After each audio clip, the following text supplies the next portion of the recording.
Dr. Oscar Harris, and I want to welcome you again to this segment, and of which many of you already know, but I definitely will repeat it, is where I want to try to meet you where you're at with hopes of trying to get you to where you want to be. Because I do believe that all of us have great potential, all of us have purpose, and all of us have destiny.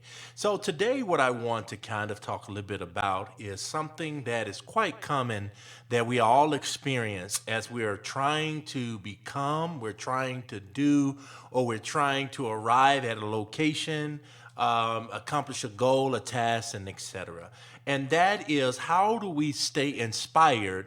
How do we stay encouraged while it appears that there's not too many things to be optimistic about? And what do I mean by that is, often when you are pursuing any kind of goal, you are faced with this obstacle, or better yet, I would more like to call it a maze. And the reason why I call it a maze, because it appears that there are directions to go into, but it's nothing like going in the wrong direction, running into a roadblock, running to an end, and ultimately having to start over at the beginning.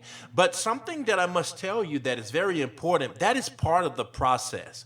And so many times we don't know that that's part of the process, so we become so frustrated, discouraged, to where we'll decide that we have to quit. Not knowing that as we begin to start learning more about the maze, we begin to start figuring out what we shouldn't do and where we shouldn't do, which is just as important as being able to have a clear line of pathway in terms of where we're going and where we're not going. So I want to encourage you and let you know that that's a part of the process. Many to most people that I know experience that maze. And the thing is, you have to experience the maze so you can actually ultimately begin to start having a better footing under yourself, as well as so you can begin to start really flowing and making the progress that's going to be sustained. Too often we want progress, but we don't look for sustained progress. Sustained progress means that you don't have to go back to the start. You don't have to start over from scratch. But if you don't learn the basic lessons for when you first start,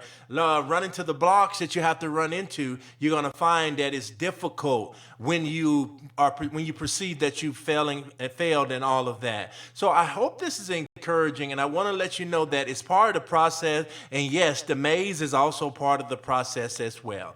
All right, be blessed.